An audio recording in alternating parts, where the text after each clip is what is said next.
그럼 현재 K-팝이 어디까지 와 있냐고 하면은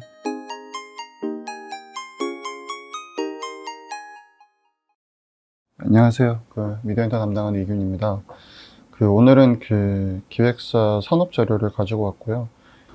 제가 생각해본 결과는 마지막 그리고 최종적인 꿈이 남아있다는 거고, 그게 바로 미국에서 아이돌을 데뷔하는 겁니다. NFT보다 훨씬 더 큰 산업이고 훨씬 더 큰 실적 기여도가 있을 거기 때문에 여기를 조금 미리 저희가 공부를 좀 해봤고요. 이 전 세계 음반원 시장은 한 30조 원 정도 됩니다. 이 중에서 60%가 미국에서 이제 발생을 하는 거고 1등 시장이죠.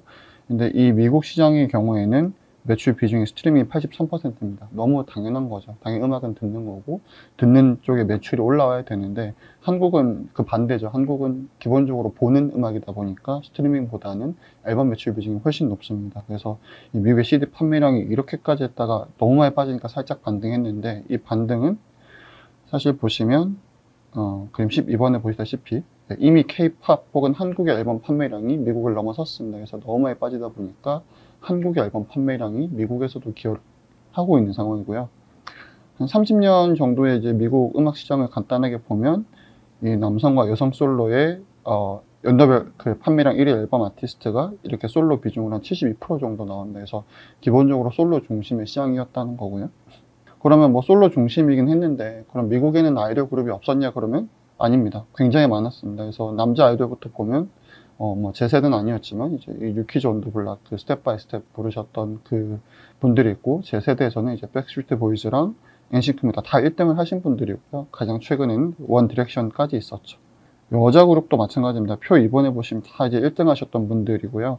뭐 마찬가지로 뭐 스파이스 걸스라든지 데스티니 차일드가 가장 최근에 피프스 하모니까지 있었습니다. 그리고 뭐 14년 만에 1등한 걸그룹은 블랙핑크죠. 그래서 표 4번 보시면 이건데요. 이제 뭐 한 3년 정도로 보시더라도 대충 한 200에서 300만 팔면은 2등은 합니다. 근데 올해 한국에서 이 앨범을 200만 장 넘긴 아티스트가 총 6팀이거든요. NCT 127 드림, BTS 세븐틴, 블랙핑크, 스트레이키즈고, 스트레이키즈는 현재 320만까지 팔았습니다. 그럼 이 3년 정도로 보더라도 최소 2, 3, 4, 5등은 다 K-팝이 할 거다라는 결론에 사실은 들어오는 거고, 잘 모르지만 한 2, 3년 안에는 K-팝이 진짜 1, 2, 3, 4, 5등을 다 할 것 같다는 생각이 들거든요. 그래서 이미 K-팝이 가장 많이 듣고 있는 장르 중에 하나이기 때문에 음반도 그렇게 올라올 거라는 생각을 가지고 있고, 그러면 이렇게 K-팝이 현재 미국에서 인지도가 있는 상황에서 과연 잘 될 거냐라는 건데 사실 모르죠. 제가 멤버들을 본 적도 없고 음악도 들어본 적이 없으니까 음악이 좋아야지 당연히 이제 잘 될 건데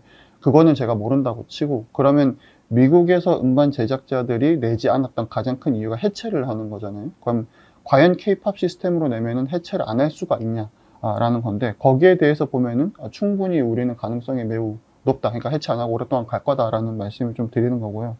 첫 번째로 두 가지인데, 첫 번째로 보는 거는 뭐 항상 뻔히 아는 얘기지만 저희는 기본적으로 이렇게 먹여주고 재워주고 키워줍니다. 스포츠 에이전시가 산업이 되기가 좀 쉽지 않은 게 결국 손흥민 씨는 손흥민 씨 아버지가 키웠고 김연아 씨도 김연아 씨 부모님이 키운 거잖아요. 그러니까 이 스포츠 선수들 IP라고 하는 것이 소위 부모님들한테 가 있습니다. 그러니까 우리가 이걸 통해서 2차 판권을 벌고 하는 게 쉽지가 않은 거죠. 근데 그렇게 따지면 기획사 입장에서 보면 우리가 진짜 아이돌 연습생들을 초등학교, 중학교 때부터 키워가지고 먹여주고 재워주고 하다 보니까 우리 IP가 그 그룹의 IP가 기획사에 소속이 되어 있고 그걸 통해서 다양한 2차 판권을 통해서 매출을 일으키고 이익을 내는 거거든요.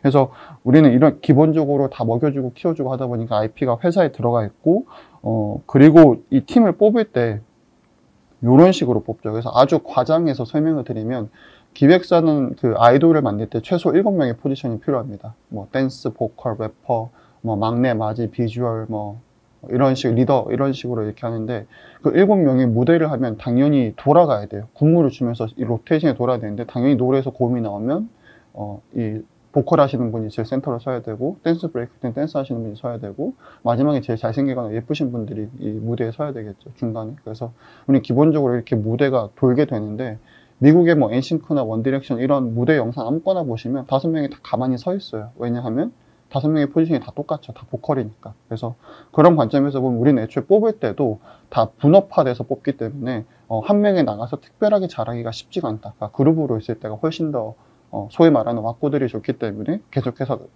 이렇게 나가는 것들이 굉장히 제한되어 있는 거고요.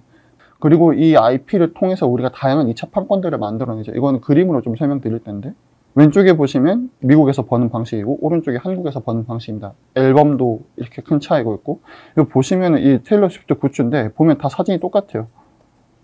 그러니까 IP의 변형이 전혀 없습니다. 그냥 같은 사진 가지고 여기도 붙이고 저기도 붙이고 여기도 붙이고 하는데, 우리는 너무나 다양한 굿즈를 팔게 되죠. 심지어 캐릭터도 만들고 게임까지 만들잖아요. 그래서 가수들이 소위 말해서 가만히 숨만 쉬어도 2차 판권을 통해서 몇십억씩 이렇게 그냥 입에 넣어주는 거예요. 그러면 한 3, 4년, 5년 지나면 그냥 100억, 200억에 쌓이는 거잖아요. 내가 굳이 이 회사를 탈퇴해서 이 이름도 못 쓰는데 굳이 그렇게 할 사람들이 별로 없는 거죠. 그래서 미국에서도 우리가 2차 판권을 엄청나게 만들어내서 그런 가수들한테 엄청난 이익을 안겨주면 굳이 그 사람들이 탈퇴할 필요가 있을까? 그 그룹의 이름도 못 쓰는데. 그래서 이런 것들이 제가 처음으로 좀 좋게 보는 부분이고, 두 번째가 이제 오디션 포맷의 차이인데, 이거 아마 보신 분도 있는지 모르겠는데 유명하신 분이죠. 사이먼 코엘이라는 분이고, 이분이 이제 더 엑스펙터라는 한국으로 치면 슈퍼스타 K 같은 겁니다. 그래서 나가서 봤더니 이 고등학생들이 잘생기고 노래 잘하는 친구들이 5명이 나온 거여서 너네끼리 한번 해볼래 해서 했던 게 이 바로 원 디렉션입니다. 그래서 원 디렉션은 이 3등인가 2등으로 끝났고요. 하자마자 바로 앨범 내서 앨범도 엄청 많이 팔고 투어에서 뭐 1억 달러, 2억 달러 바로 벌었습니다. 돈 많이 버니까 어떻게 됐냐면 바로 다 자아실현했어요. 난 사실 이런 노래 하고 싶어. 나는 배우가 하고 싶어. 그래서 지금 다 완전체가 좀 중단된 상황인데, 그래서 이 엑스펙터라는 거는 기본적으로 내가 데뷔하기 위해서 나오는 오디션이죠. 근데 반대로 한국 같은 경우는 이런 식입니다. 우리가 데뷔하기 위해 나오는 거죠. 그래서 이 90명의 친구들을 탈락시키고 남은 11명이 그룹이 되는 거고, 그게 마찬가지로 트와이스의 16이 있었고, 프로듀스 101, 아일랜드 16, 후스 프린세스 같은 이런 이제 다양한 그룹 오디션 프로그램 나오는 거죠.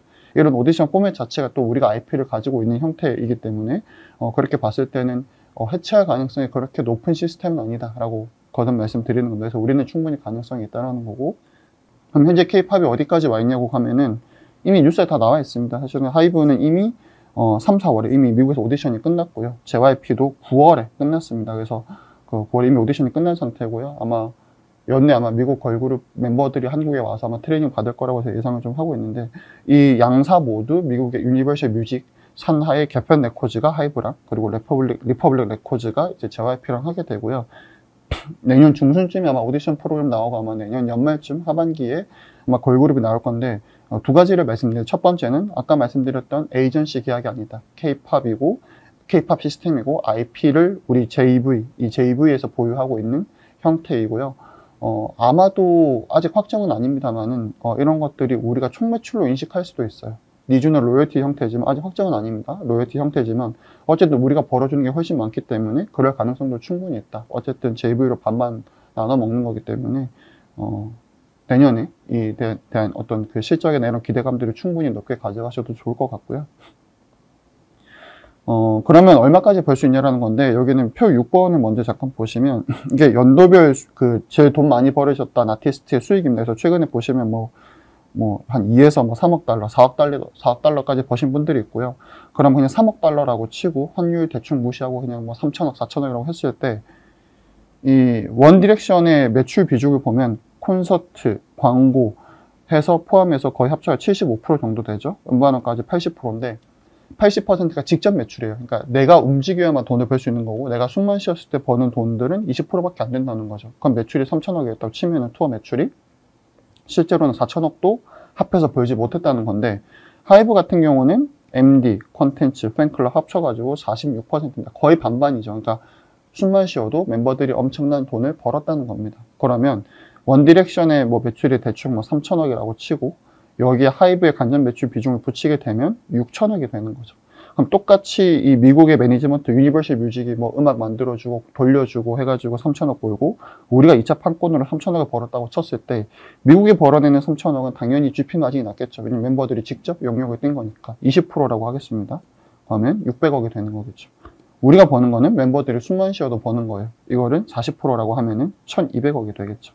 그래서 한국이 미국보다 벌어들이는 돈이 많기 때문에 이게 잘 되게 되면 저는 한 그룹당 영업이익 1000억, 그 개별 회사로는 500억까지는 벌 수 있다라고 보고 있거든요. 그러면 내년에 미국 걸그룹 나오고 24년도 미국 보이그룹 나오기 때문에 그렇게 되면은 사실 2024년까지는 기획사 산업을 좀 봐야 되는 게 아닌가라고 생각을 하고 있습니다. 그래서 2024년까지 조금 기대해 보고, 그거 아니더라도 다른 신인 그룹들이나 회사들이 또 사상 최대 실적을 이어가고 있기 때문에 2024년까지는 기획사에 대해서 굉장히 긍정적인 표를 제시하고 있다. 네, 이렇게 정리하겠습니다. 네, 긴 시간 감사합니다.